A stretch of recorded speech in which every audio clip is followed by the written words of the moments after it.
A veces, lo que cargas no está en tus manos, sino en tu pasado. Aquella mañana gris de marzo, el Terminal C del Aeropuerto Internacional de Red Hollow, en Ohio, zumbaba con más fuerza de lo habitual. Entre los anuncios apagados por el altavoz y el chirrido de las ruedas de las maletas, el oficial Thatcher Malone, un veterano agente de seguridad del aeropuerto, observaba con atención.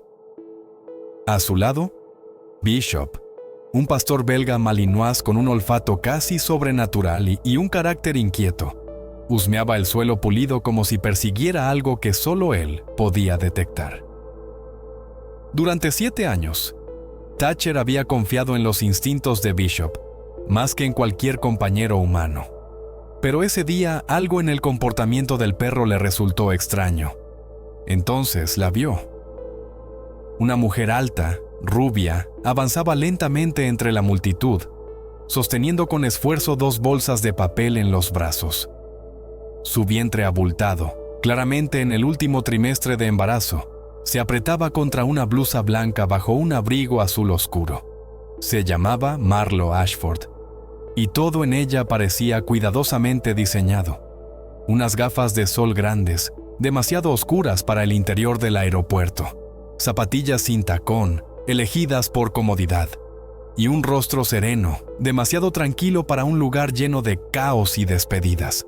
Pero cuando Bishop la vio, todo cambió. El perro se detuvo en seco, gruñó, y luego ladró con fuerza, un sonido agudo y urgente, no de agresividad, sino de advertencia. Thatcher tiró del collar intentando calmarlo, pero los músculos de Bishop se tensaron, su lomo erizado. Nunca había reaccionado así ante una mujer embarazada. Marlo no se inmutó, no aceleró el paso ni se detuvo, pero tras esas gafas oscuras sus ojos se clavaron en el perro con una frialdad inquietante. No era miedo ni confusión, sino algo más cercano al reconocimiento, como si supiera exactamente por qué Bishop ladraba. «¡Para un momento, por favor!», gritó Thatcher, su voz firme pero respetuosa. Marlo dudó, dio 2 pasos más, y entonces colapsó. El sonido de su cuerpo al golpear el suelo resonó como un trueno. Las bolsas se desparramaron, dejando a la vista papeles, frasquitos, un sobre cerrado y un pequeño oso de peluche que rodó por las baldosas frías. La gente a su alrededor se quedó paralizada, como si el tiempo se hubiera detenido. Thatcher se arrodilló junto a ella y pidió ayuda por radio mientras Bishop seguía ladrando, ahora con un tono de pánico, como si intentara decir algo que nadie más podía entender. Fue entonces cuando Thatcher vio el sobre. Estaba arrugado y manchado, y en él, escrito con una caligrafía temblorosa, había una sola palabra: perdón. No era una simple nota, era una advertencia. Mientras las sirenas se acercaban a lo lejos, una sensación opresiva se apoderó de él. Esa mujer, y lo que llevaba consigo, no debería haber llegado nunca a ese aeropuerto. Pero ya era demasiado tarde. Los paramédicos llegaron minutos después, aunque a Thatcher le parecieron horas. Marlo yacía inconsciente, su respiración superficial, su piel pálida como el suelo del aeropuerto. Una fina gota de sudor resbalaba por su sien. Bishop finalmente dejó de ladrar y se sentó junto a ella, con las orejas gachas y los ojos fijos en su rostro, como si montara guardia sobre algo que solo él comprendía. Cuando uno de los sanitarios levantó su muñeca para tomarle el pulso, Thatcher vio que su mano izquierda aferraba algo con fuerza. Una placa militar, vieja y rayada, con un nombre que no había oído en más de 2 décadas. Thatcher se quedó helado. Hollis. El nombre le golpeó como un puñetazo, trayendo consigo recuerdos de uniformes polvorientos, calor sofocante y disparos resonando en el desierto. Hollis había sido más que un nombre. Había sido alguien a quien Thatcher había intentado borrar de su memoria. Esa placa debería estar enterrada junto a su dueño desde hacía años. ¿Qué demonios hacía en manos de una desconocida? Marlo Ashford, leyó en voz alta el paramédico, revisando su identificación mientras la preparaban para trasladarla. La mente de Thatcher era un torbellino. El sobre, la placa, el nombre. Algo no encajaba. Sin decir palabra, recogió el sobre que ella había dejado caer y lo guardó en el bolsillo de su abrigo. No sabía por qué lo hacía. Tal vez era instinto, tal vez culpa, o quizás porque intuía que lo que había dentro no debía caer en manos de cualquiera. Cuando la camilla se alejó, Bishop tiró de la correa, gimiendo suavemente. Thatcher se arrodilló junto al perro y le sujetó el collar con firmeza. «Tú sabías algo, ¿verdad?», susurró. Bishop emitió un gemido grave, uno que Thatcher solo había oído una vez antes, el día en que Hollis no regresó. En la sala de personal, bajo la luz cruda de los fluorescentes, Thatcher examinó el sobre. La caligrafía era inconfundible. No era de Marlowe, era de Hollis. Ese trazo inclinado, apresurado, siempre en mayúsculas como solía escribir bajo presión. Pero Hollis estaba muerto. El ejército lo había confirmado. El funeral había sido con el ataúd cerrado. ¿Cómo podía existir esa carta en 2025? Thatcher se dejó caer en una silla metálica, el ruido resonando en la habitación vacía. Con manos temblorosas, abrió el sobre. Dentro había una hoja amarillenta por los bordes. La primera línea decía: «Si estás leyendo esto, significa que no cumplí mi promesa».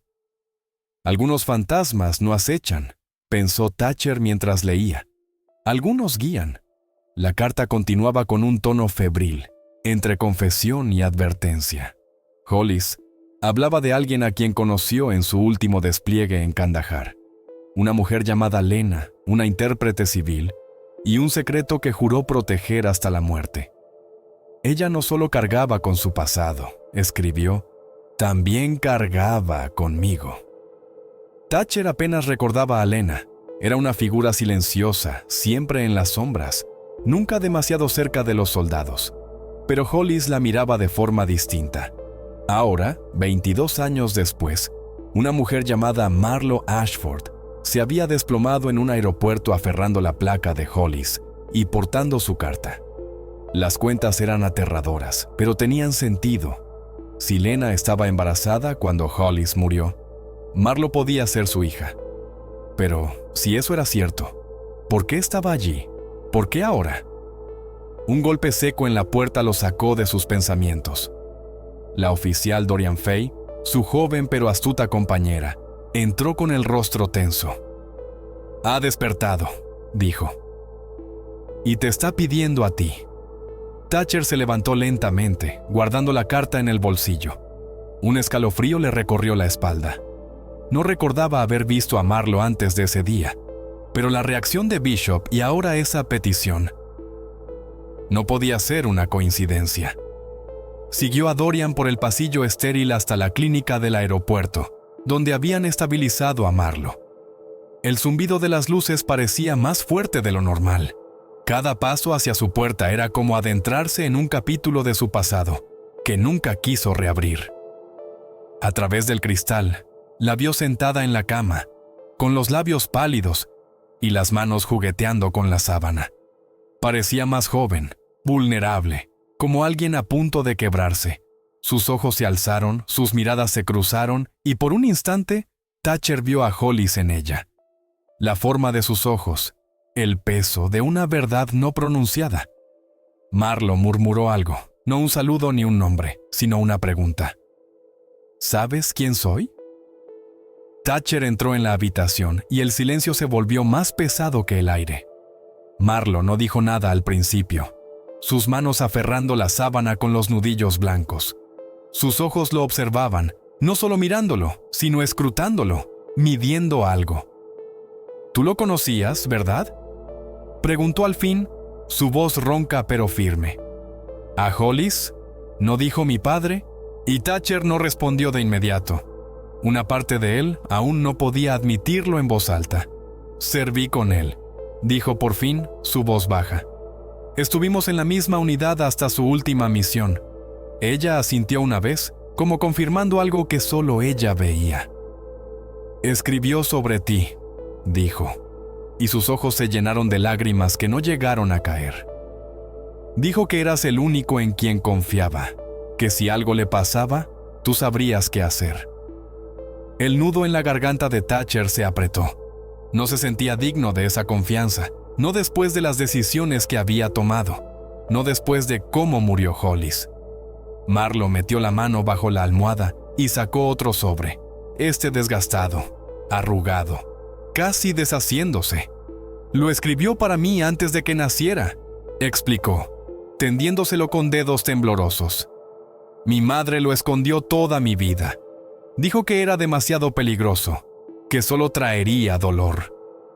Thatcher lo tomó, sintiendo su peso como si estuviera hecho de plomo.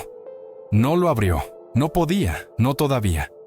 Lo encontré después de que ella muriera, hace unas semanas, continuó Marlo. Y entonces empezaron a pasar cosas. Alguien me vigilaba, me seguía. Intentaron entrar en mi piso, no se llevaron nada, solo revolvieron todo, como si buscaran algo concreto. Su voz se quebró y, por instinto, llevó una mano a su vientre protegiéndose. Por eso vine aquí, para encontrarte, para saber quién era él de verdad, y por qué alguien sigue queriendo lo que dejó atrás. Thatcher se sentó lentamente en la silla junto a la cama. El sobre descansaba en su regazo como si pudiera incendiarse en cualquier momento. Hay cosas que Hollis nunca contó a nadie, dijo, ni siquiera a mí. Pero si alguien sigue persiguiendo sus secretos, significa que lo que enterró no se quedó bajo tierra. Marlo giró la cabeza mirando la pared vacía. Y ahora soy yo quien lo lleva, murmuró. Thatcher no la corrigió. En el fondo, ambos sabían que no hablaba solo del bebé. Esa noche, en su pequeño piso a las afueras de Red Hollow, Thatcher estaba solo, con el sobre de Marlo aún cerrado sobre la mesa. La lámpara proyectaba una luz amarilla que hacía las palabras «a mi hija, si me voy», más pesadas. Bishop yacía a sus pies, las orejas alertas incluso en reposo. El aire estaba cargado de recuerdos y culpa. Había cosas de aquella última misión con Hollis que nadie debía saber. Cosas que lo habían perseguido en sueños durante más de 20 años. Finalmente, abrió la carta. La letra de Hollis, temblorosa y apresurada, se derramaba por la página como si intentara escapar del tiempo. Hablaba de archivos gubernamentales, documentos ocultos y una memoria USB robada durante una operación secreta que no aparecía en ningún informe oficial. Nos dijeron que encontramos armas, escribió. Pero lo que vi no era para un campo de batalla. Era información, nombres, coordenadas y algo más, algo por lo que estaban dispuestos a matar. El estómago de Thatcher se hundió. Recordaba esa misión. La noche en que Hollis desapareció durante 4 horas y regresó con sangre en la camisa y miedo en los ojos. Nunca explicó qué pasó. Solo entregó una bolsa sellada a alguien de Langley y fingió que no había ocurrido nada. Hasta ahora, un golpe en la puerta lo arrancó de sus pensamientos. 3 golpes secos, precisos. Bishop se levantó de un salto gruñendo. Thatcher se acercó con cautela, la mano en la pistola. Abrió apenas lo suficiente para ver un pasillo vacío, pero algo estaba pegado a la puerta. Una foto granulada en blanco y negro de Marlo, embarazada en una parada de autobús. En el reverso, un mensaje mecanografiado. No eres el único que recibió la carta. La sangre se le heló. No se trataba solo de Marlo. Alguien más había recibido el mismo aviso, el mismo conocimiento, y estaban vigilándola. Thatcher regresó al aeropuerto pasada la medianoche. Los pasillos estaban silenciosos, los viajeros reemplazados por limpiadores y personal nocturno. Obispo avanzaba con decisión, olfateando el aire. Algo no encajaba. Las puertas de la clínica estaban abiertas, un mal augurio. La seguridad nunca las dejaba así fuera de horario. Thatcher empujó la puerta lentamente, con la mano en la placa. El interior estaba a oscuras. La recepción, vacía. La cama de Marlo, también. La sábana estaba doblada en la silla, un vaso de agua intacto en la mesilla. El corazón de Thatcher se apretó. Ella no se habría ido sin avisar, no después de lo que habían hablado. Se volvió hacia Bishop. El perro olfateaba furiosamente una rejilla de ventilación y gruñó, profundo y enfadado. Alguien había estado allí recientemente y no quería que Marlo siguiera en esa habitación. Su teléfono vibró. Un número desconocido. Contestó y durante 3 segundos no hubo respuesta. Luego, una voz masculina distorsionada habló. «Está más segura con nosotros que contigo, oficial Malone. No interfieras. Ya fallaste a su padre. No le falles a ella también». La línea se cortó. Thatcher se quedó inmóvil, el teléfono apretado en la mano. Quien fuera sabía quién era, sabía de Hollis, sabía del pasado. Esto no era obra de delincuentes comunes, era algo coordinado, preciso. En el centro de seguridad, revisó las grabaciones del pasillo de la clínica. A las 11:46 de la noche, 2 hombres disfrazados de paramédicos empujaban una camilla. Marlo, inconsciente, iba atada. Saludaron al personal nocturno con credenciales falsas y desaparecieron en menos de 90 segundos. Thatcher congeló la imagen y amplió un detalle. Un parche en la bolsa de la camilla, apenas visible. Ryan, un hombre que había esperado no volver a ver, vinculado a operaciones de las que le habían ordenado no hablar nunca. Apretó la mandíbula, el corazón latiéndole con fuerza. No solo habían predicho su llegada, la estaban esperando. En la penumbra de su cocina, Thatcher dejó una taza de café humeante sin tocar. Obispo vigilaba la puerta. Ryan resonaba en su cabeza como un eco de guerra. No era un grupo cualquiera. Era una célula negra, una operación en las sombras que oficialmente no existía. Nacida tras el 11 de septiembre, disuelta públicamente en 2011, pero rumores decían que seguía activa bajo identidades falsas. Hollis había hablado de ellos una vez, en susurros, durante un patrullaje en Helmand. «No rescatan gente», dijo. «La borran». Thatcher necesitaba información, y solo conocía a una persona lo bastante loca para tener archivos clasificados fuera del sistema. Albie Crane, un exanalista de la NSA convertido en ermitaño obsesionado con conspiraciones. Vivía en un tráiler destartalado en las colinas cerca de Columbus. Thatcher no lo veía desde hacía una década, pero si alguien tenía datos sobre Ryan, era él. Condujo toda la noche, la mente dando vueltas a las imágenes de los falsos paramédicos, el mensaje, el parche. Si Hollis había escondido algo tan valioso como para despertar a Ryan, no era solo una lista de nombres. Era una prueba que alguien había matado por ocultar. El tráiler de Albie parecía sacado de una película de ciencia ficción. Paneles solares, cables colgando de antenas y un cartel en la puerta que decía: «Sonríe, ya estás comprometido». Cuando abrió, descalzo, y con una camiseta que rezaba: «Yo tampoco confío en mí», ni siquiera parpadeó al ver a Bishop o a Thatcher. «Te dije que este día llegaría», murmuró. «Tengo 2 copias del archivo fantasma, pero si estás aquí, uno ya está en marcha». Thatcher alzó una ceja.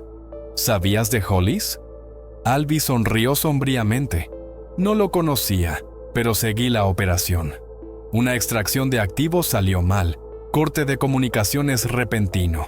No fue solo una misión, fue un encubrimiento. Tu amigo no era solo un soldado, era el último obstáculo entre ese archivo y el mundo». Conectó un disco duro encriptado y abrió una carpeta marcada con una calavera. La pantalla parpadeó antes de mostrar un vídeo. Una sala de interrogatorios oscura, una figura frente a un hombre atado, magullado, apenas consciente. Era Hollis. Una voz en off decía: «Dinos dónde lo escondiste, o tu hija desaparecerá». El vídeo granuloso se repetía en la mente de Thatcher mientras conducía de vuelta a Red Hollow bajo un cielo negro como el carbón. Hollis, golpeado y roto, negándose a revelar el escondite de lo que querían. La voz sin rostro, fría y autoritaria, amenazaba con borrar a su hija, pero lo que más lo perseguía era el instante en que Hollis alzó la cabeza y susurró: «Ella es inocente. No la toquéis nunca». Esa frase lo decía todo. Hollis lo había planeado. Sabía que no irían tras él, sino tras Marlo. Thatcher había visto suficientes operaciones encubiertas para reconocer las señales. Ryan no había aparecido de la nada.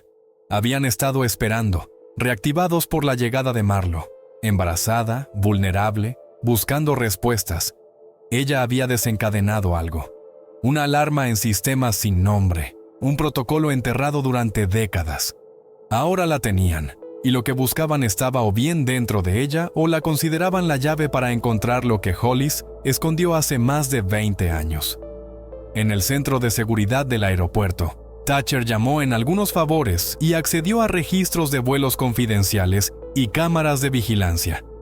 Menos de 6 horas después del secuestro, rastreó el furgón que se llevó a Marlo hasta un almacén militar abandonado a 14 millas de la ciudad. Estaba registrado bajo una empresa ficticia, Curus Solutions, que, según Albee, había canalizado fondos a Ryan en los primeros años 2000. Todo encajaba, era una trampa, y Marlo estaba en el centro. No podía usar canales oficiales. Ryan tenía influencia, quizás incluso infiltrados en la policía. Así que se movió en las sombras. Sacó un móvil de prepago que juró no volver a usar y marcó un número. 2 tonos y una voz respondió. No esperaba volver a saber de ti, Malone. Era Cassandra Voss, ex especialista en inteligencia convertida en operativa independiente. Le debía la vida y ella nunca olvidaba una deuda. Necesito una extracción, dijo Thatcher. Un objetivo, alto riesgo ya.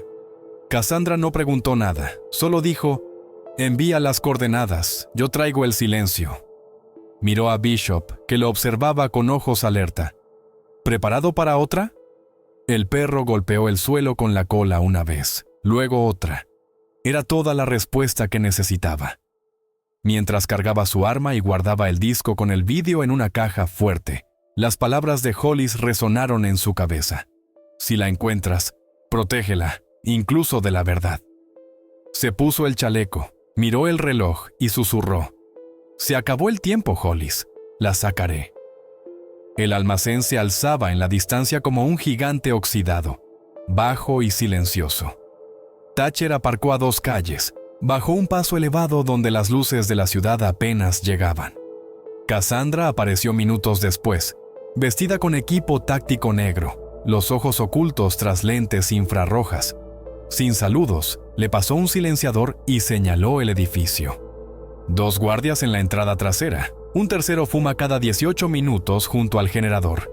Entramos en su próximo descanso. Thatcher asintió, impresionado. Ella no había perdido el toque. Avanzaron en silencio, deslizándose entre las sombras. Bishop los guiaba, sus movimientos fluidos y precisos.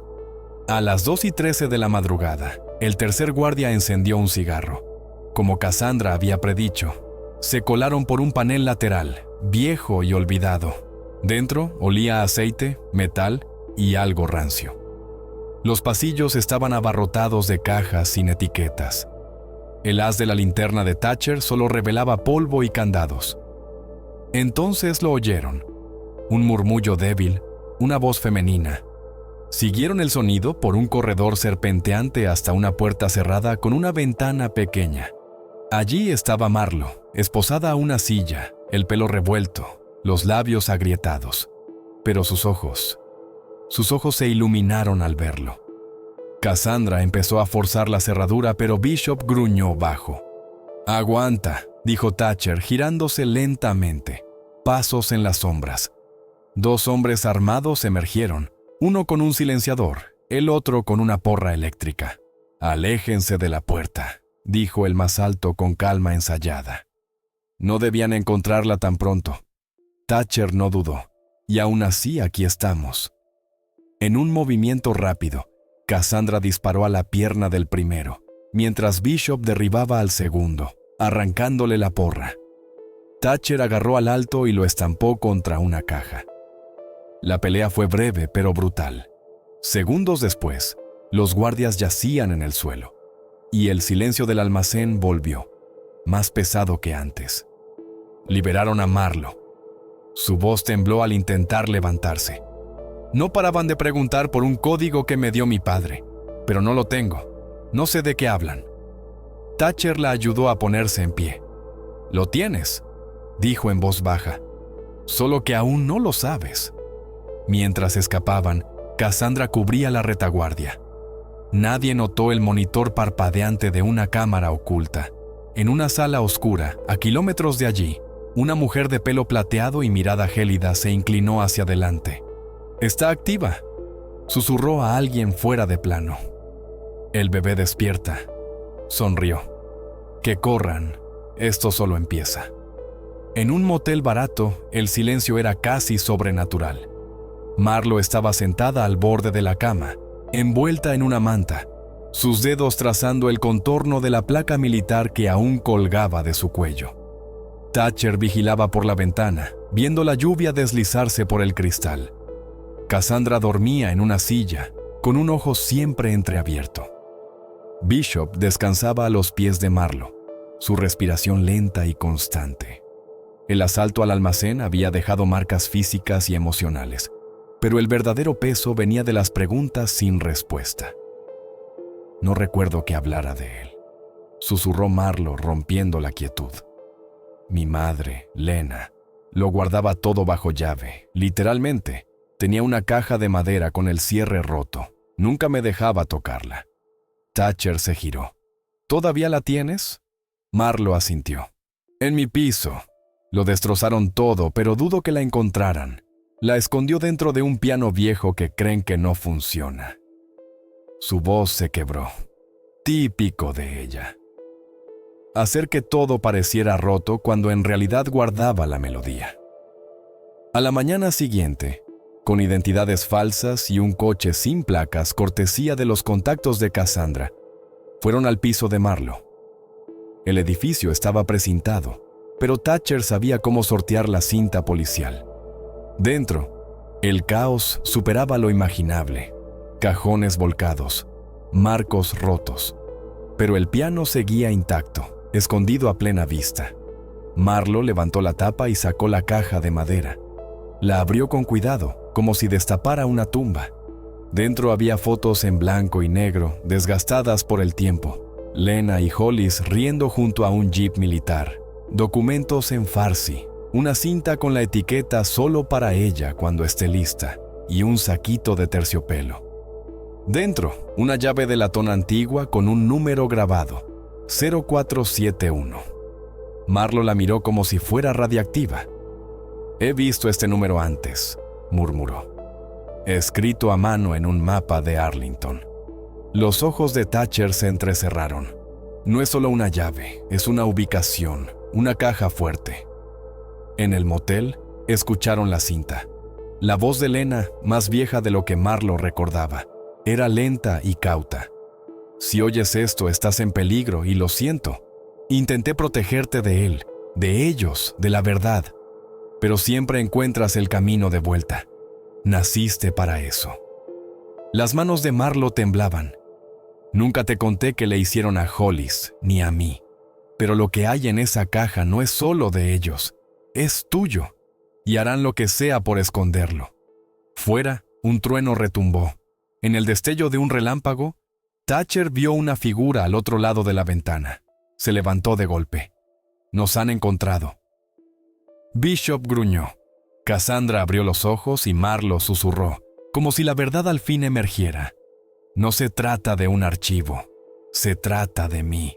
El tren a Arlington traqueteaba en silencio. El golpeteo de las vías apenas audible bajo el peso de lo que estaban a punto de hacer. Marlo iba entre Thatcher y Cassandra, aferrando la llave como si fuera un salvavidas. Bishop descansaba bajo el asiento, inmóvil, como si presintiera la gravedad de su destino. Nadie hablaba mucho.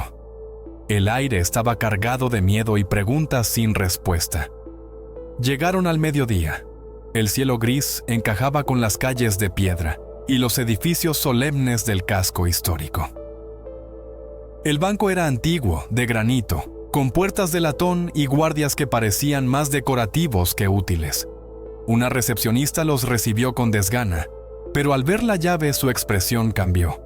Llamó al gerente sin mediar palabra. Un hombre de traje azul oscuro, el señor Lon, Los guió por un corredor lleno de cajas de seguridad. Caja 471, dijo, deteniéndose ante una con doble cerradura. No se ha tocado en más de 20 años, sellada por orden de Lena Ipo Ashford. Usted debe ser su heredera. Marlo asintió, conteniendo el aliento. Lon insertó su llave maestra. Ella, la suya.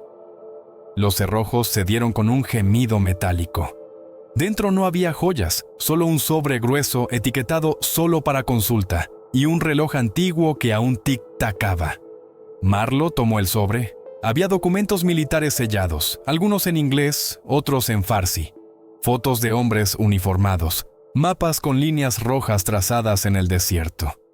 Una imagen hizo retroceder a Thatcher, él y Hollis, jóvenes, frente a una base. Detrás, apenas visible, Lena. Pero bajo los papeles había algo más, un informe de ADN en plástico. El nombre en la cabecera, Marlo Pumindos Ashford. Debajo, una línea resaltada. Marcadores genéticos anómalos detectados. Sujeto coincide con perfil, Proyecto Helix. Cassandra frunció el ceño. Proyecto Helix, biotecnología militar ultrasecreta. DARPA lo inició en los 90 y lo cerró cuando demasiados sujetos desaparecieron. El estómago de Thatcher dio un vuelco. ¿Dices que ella fue parte de eso? No, respondió Cassandra mirando a Marlo. Digo que podría ser su resultado. Marlo clavó la vista en el papel, respirando entrecortado. La verdad ya no estaba oculta. Su madre no solo la protegía de personas, la protegía de sí misma. Mientras el reloj llenaba la sala con su tic-tac, pasado y futuro chocaron. ¿Quién soy?, susurró Marlo. Ellos lo sabían antes de que naciera. Thatcher la miró, luego al expediente. Y no van a parar ahora. En un puesto de guardabosques abandonado en los bosques de Virginia Occidental, cortesía de Cassandra, esparcieron los documentos sobre una mesa. Mapas, diagramas, memorandos cifrados y los archivos Helix. Cassandra trabajaba rápido, escaneando páginas con precisión militar. Thatcher vigilaba por la ventana, brazos cruzados. Marlo, sentada en silencio, sostenía el informe de ADN como si quemara. Helix no era solo investigación genética, dijo Cassandra, sosteniendo un papel desvaído. Era una operación clandestina para identificar y manipular ventajas biológicas heredadas. Inteligencia, fuerza, memoria, resistencia psicológica. No querían crear supersoldados, querían criarlos. Thatcher habló bajo. ¿Cría selectiva? ¿Entornos controlados? ¿Seguimiento desde el nacimiento? Cassandra asintió. Y según esto, Lena fue voluntaria, o un objetivo. Tenía marcadores genéticos excepcionales. Miró a Marlo. Y Hollis no era solo tu padre, era tu protector, tu guardián. Los ojos de Marlo se humedecieron, pero no lloró. ¿Entonces mi vida estaba planeada? No del todo, dijo Thatcher con suavidad. Alguien planeó lo que podría ser, pero no quién eres. Ella negó con la cabeza. ¿Por qué siento que algo cambia en mí? Cassandra alzó la vista, alerta. ¿Qué quieres decir con cambia? Últimamente, recuerdo cosas que no he vivido, lugares donde no he estado. Oigo ecos, no pensamientos, sino memorias que no son mías. El silencio llenó la sala. Cassandra sacó una hoja del expediente, una evaluación psicológica de sujeto 6A. Describía impresiones de memoria compartida, percepción agudizada y una conexión profunda con instintos biológicos, especialmente caninos.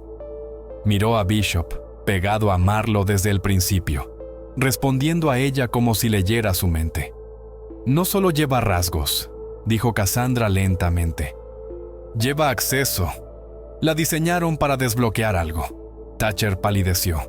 Por eso no la mataron. Necesitan su mente viva. Marlo miró el informe, luego a ellos. ¿Qué pasa cuando despierte del todo? Nadie respondió. Nadie sabía. Marlo despertó en la noche, empapada en sudor, el corazón latiéndole como si quisiera escapar. No había sido un sueño. solo una oleada de calor seguida de un silencio ensordecedor. Se sentó en la cama, temblando. La cabaña estaba oscura, apenas iluminada por el fuego moribundo. Thatcher dormía en el sofá, Cassandra junto a la puerta, Bishop a sus pies. Todo parecía en calma, pero ella no lo estaba. Sus sentidos se agudizaron de un modo inexplicable. Oía el zumbido eléctrico en las paredes, el ritmo de la respiración de Cassandra, el crepitar de la leña. Se levantó, y su cuerpo se sentía distinto, ligero, fuerte, equilibrado. Se miró en un espejo pequeño junto al fregadero. Era la misma cara, los mismos ojos, pero más nítidos, como si alguien hubiera ajustado el enfoque. Thatcher se movió al mismo tiempo que ella. Parpadeó, alcanzó su pistola y se detuvo al verla inmóvil bajo la luz tenue, casi brillando por el sudor y el reflejo del fuego. ¿Marlo?, preguntó en voz baja. Ella se giró lentamente, como descifrando su voz. Su rostro no mostraba miedo, sino concentración. «Los vi», susurró. «No sé cómo, pero los vi. Un laboratorio, paredes blancas, mi madre, otros. Había más mujeres, más niños. Los conocía, pero nunca los he visto». Cassandra se incorporó al instante. «Estás teniendo un recuerdo inducido. No es solo adrenalina. Algo está activando datos almacenados a los que tu mente no había accedido». Marlo miró sus manos. «No sé qué me pasa, pero no es un colapso. Es un comienzo». Bishop gruñó, no en advertencia, sino en respuesta, como si percibiera el cambio. Entonces, un pitido. El portátil en la mesa parpadeó. Cassandra cruzó la habitación. «No está conectado a nada», dijo. Pero el parpadeo continuó. La pantalla se encendió, mostrando una línea. «Activación fase 2. Protocolo Helix confirmada». Las palabras pulsaron y desaparecieron. Un escalofrío recorrió la sala. «Sabían qué pasaría», dijo Thatcher. «Esperaban que despertara». Marlo retrocedió. «No toqué nada, solo pasó». Cassandra cerró el portátil. «No se trata de un control externo. El protocolo está dentro de ti». Miró a Thatcher. «Está emitiendo. No puedes huir de tus creadores cuando te diseñaron para encontrarlos». Marlo despertó en la noche, empapada en sudor, el corazón latiéndole como si quisiera escapar. No había sido un sueño, solo una oleada de calor seguida de un silencio ensordecedor. Se sentó en la cama, temblando. La cabaña estaba oscura, apenas iluminada por el fuego moribundo. Thatcher dormía en el sofá, Cassandra junto a la puerta, Bishop a sus pies. Todo parecía en calma, pero ella no lo estaba. Sus sentidos se agudizaron de un modo inexplicable. Oía el zumbido eléctrico en las paredes, el ritmo de la respiración de Cassandra, el crepitar de la leña. Se levantó y su cuerpo se sentía distinto, ligero, fuerte, equilibrado. Se miró en un espejo pequeño junto al fregadero. Era la misma cara, los mismos ojos, pero más nítidos, como si alguien hubiera ajustado el enfoque. Thatcher se movió al mismo tiempo que ella. Parpadeó, alcanzó su pistola y se detuvo al verla inmóvil bajo la luz tenue, casi brillando por el sudor y el reflejo del fuego. «¿Marlo?», preguntó en voz baja. Ella se giró lentamente, como descifrando su voz. Su rostro no mostraba miedo, sino concentración. «Los vi», susurró. «No sé cómo, pero los vi. Un laboratorio, paredes blancas, mi madre, otros. Había más mujeres, más niños. Los conocía, pero nunca los había, ni los he visto». Cassandra se incorporó al instante. «Estás teniendo un recuerdo inducido. No es solo adrenalina. Algo está activando datos almacenados a los que tu mente no había accedido». Marlo miró sus manos. «No sé qué me pasa, pero no es un colapso. Es un comienzo». Bishop gruñó, no en advertencia, sino en respuesta, como si percibiera el cambio. Entonces, un pitido. El portátil en la mesa parpadeó. Cassandra cruzó la habitación. «No está conectado a nada», dijo, pero el parpadeo continuó. La pantalla se encendió, mostrando una línea. «Activación fase 2 protocolo Helix confirmada». Las palabras pulsaron y desaparecieron. Un escalofrío recorrió la sala. Sabían qué pasaría, dijo Thatcher. Esperaban que despertara. Marlowe retrocedió. No toqué nada, solo pasó. Cassandra cerró el portátil. No se trata de un control externo. El protocolo está dentro de ti. Miró a Thatcher. Está emitiendo. No puedes huir de tus creadores cuando te diseñaron para encontrarlos. La quietud tras la activación era más ruidosa que cualquier alarma. Marlowe sentía el cambio, no solo físico, sino mental, emocional, casi espiritual. No estaba transformándose, estaba conectándose a algo mayor. Thatcher sabía que su tiempo se agotaba. Ahora que Helix había confirmado su activación, los responsables, los que la construyeron, estaban en alerta. Sabían que existía, que estaba despierta, y vendrían por ella. Cassandra rastreó un nombre en los documentos del banco: el Dr. Julian Crest, un genetista de DARPA oficialmente fallecido en 2012 tras un accidente de laboratorio. Pero registros financieros cifrados contaban otra historia. Seguía recibiendo fondos a través de una empresa fachada en Arizona. No está muerto, confirmó Cassandra. Solo se escondió tras los papeles adecuados. Marlowe miró la pantalla. Si me creó, me debe la verdad. El lugar estaba disfrazado como un centro de rehabilitación en el desierto de Arizona. Aislado, silencioso, rodeado de arena y sombras. Pero las imágenes de vigilancia mostraban otra cosa. Guardias armados sin insignias, vehículos con sensores térmicos, entradas reforzadas. No es un centro, dijo Thatcher, es un búnker. Entraron pasada la medianoche por una vieja mina de mantenimiento que Albie había desenterrado en planos antiguos. El aire era frío, estéril, pesado de secretos. Tras sortear pasillos estrechos y trampas de seguridad, encontraron un laboratorio subterráneo. Allí, esperándolos, estaba un hombre de pelo cano y ojos vacíos. No huyó ni se alteró, solo levantó las manos lentamente. «Llegas pronto», dijo con calma mirando a Marlowe. El protocolo se activó antes de tiempo. Thatcher dio un paso adelante, pistola en mano. «¿Dr. Crest?» «Fui ese hombre», respondió. «Ahora solo soy el último que recuerda cómo te hicieron».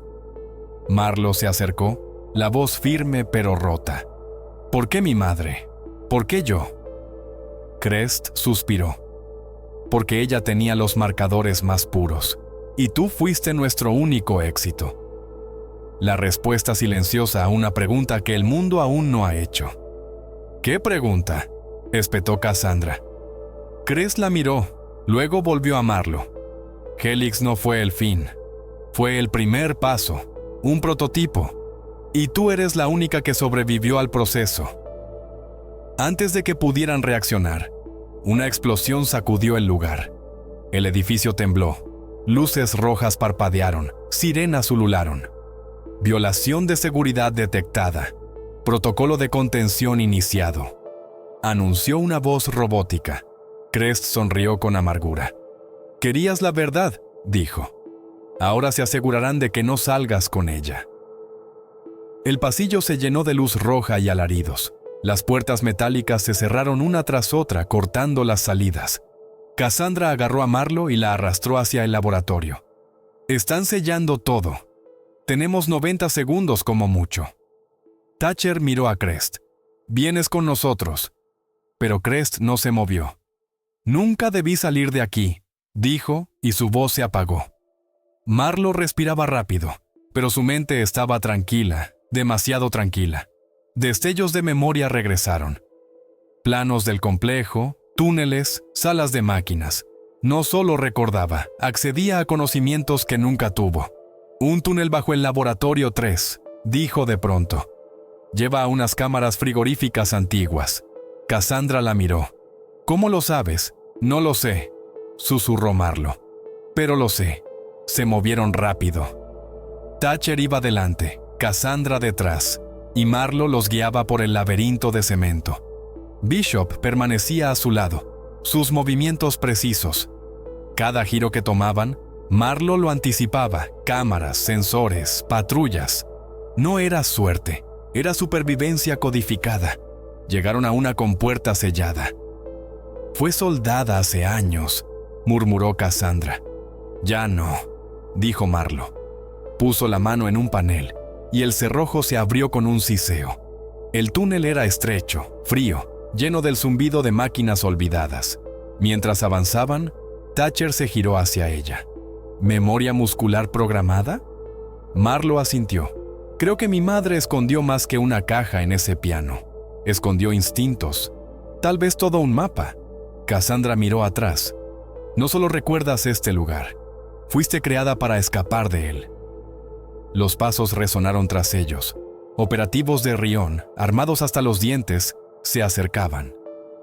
Disparos rebotaron en las paredes.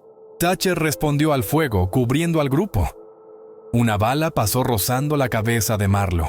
Bishop gruñó y embistió a un soldado, dándoles unos segundos.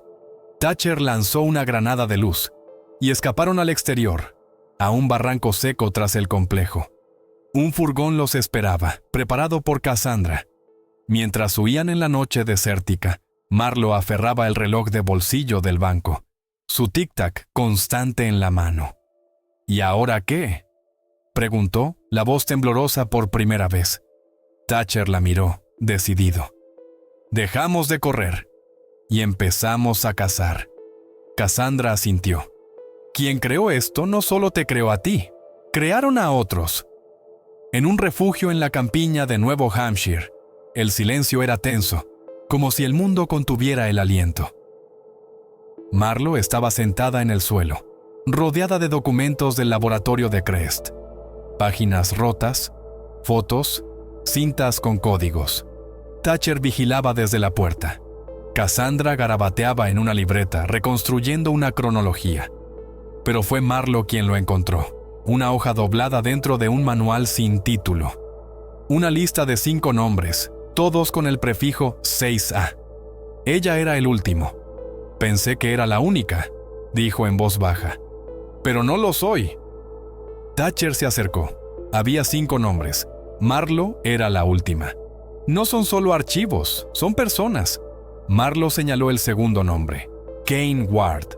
Lo vi en sueños. Un chico corriendo por la nieve. Creía que era mi imaginación.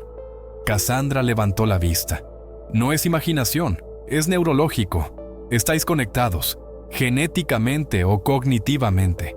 Recibes señales, memorias compartidas, quizás comunicación instintiva». La voz de Marlo apenas se oyó. «No solo nos crearon, nos unieron». Esa noche, Cassandra descifró una memoria USB de los papeles. Mostraba un mapa con 5 puntos rojos en Estados Unidos, cada uno ligado a un nombre. «No son solo personas», dijo. «Son ubicaciones, sujetos dormidos, aún no activados».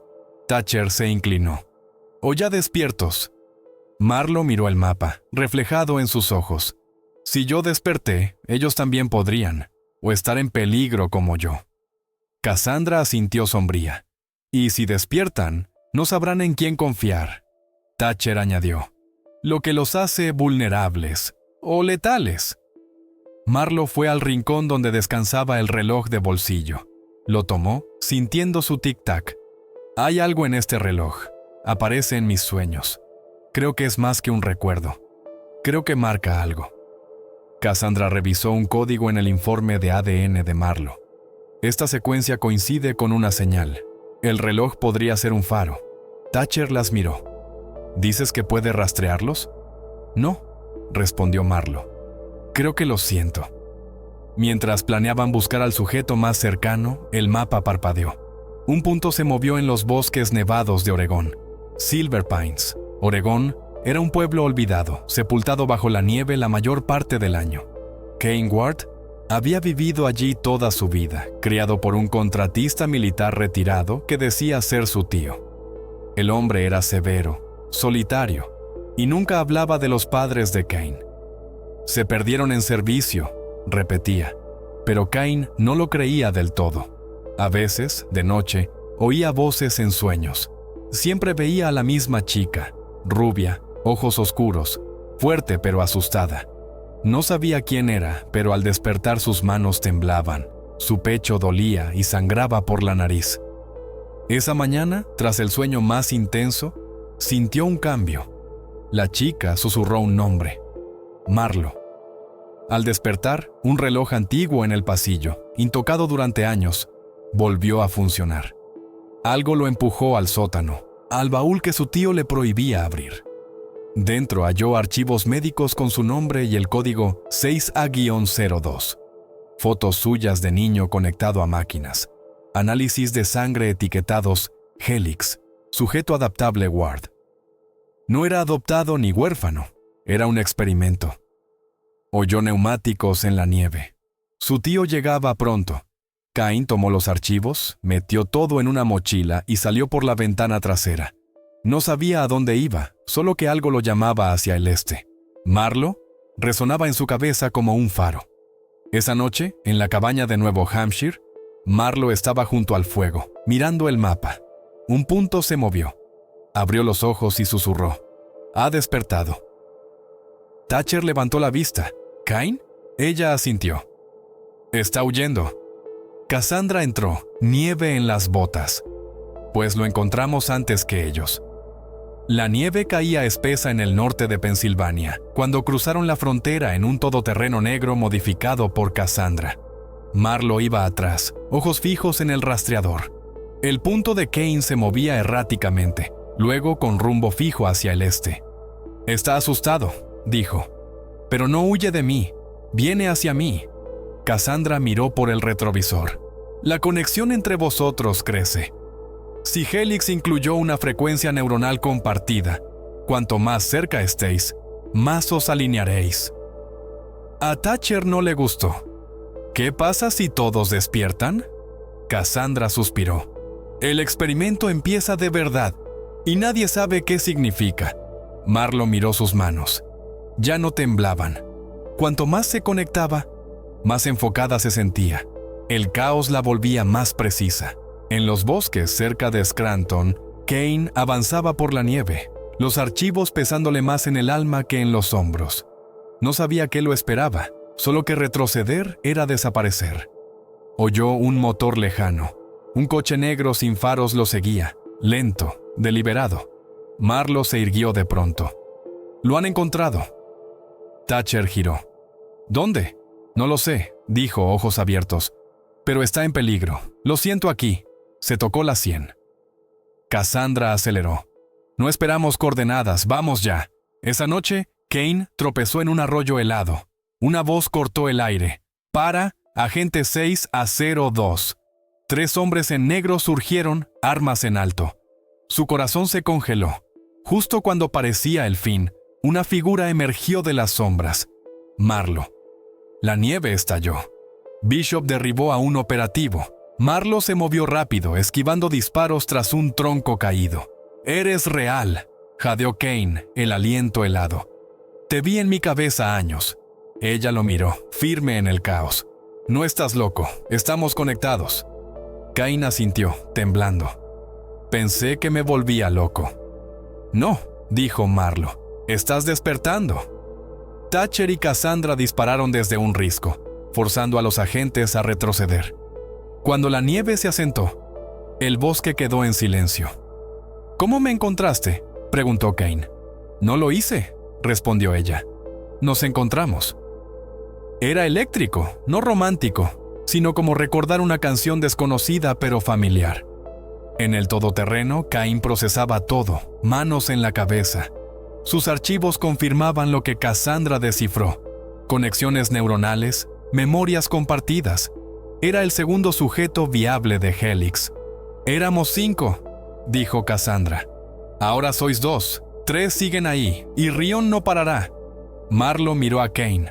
«¿Lo sientes?». Él asintió. «Como alguien hablando en una frecuencia que no ajusto». «Son los otros», dijo ella. Thatcher entró quitándose nieve. «Interferimos cháter de Rion. Preparan un barrido total. Activar a los que quedan o eliminarlos antes que nosotros». Cassandra miró por la ventana, tormenta creciendo. «No es supervivencia, es selección. Vosotros 2 estabais hechos para durar. Los otros, quizá no. Marlo se levantó, fuego en los ojos. Entonces no huimos más. Los encontramos, los traemos y acabamos esto antes que ellos. Cain la miró, sorprendido. ¿No tienes miedo? Ella sonrió, rota pero firme. Sí, pero el miedo no para. Tomó el reloj, tic-tac constante. Nos crearon para seguir. Nosotros decidimos terminar. Un viejo complejo en las colinas de Carolina del Norte parecía abandonado, pero Marlo sentía la señal viva. Ella, Cain, Cassandra, Thatcher y Bishop, Stoyali frente a la entrada oxidada. Sabían que abajo estaban los últimos 3 sujetos Helix, despiertos, sin huir ni esconderse. Bajaron por túneles fríos, guiados por instinto más que memoria.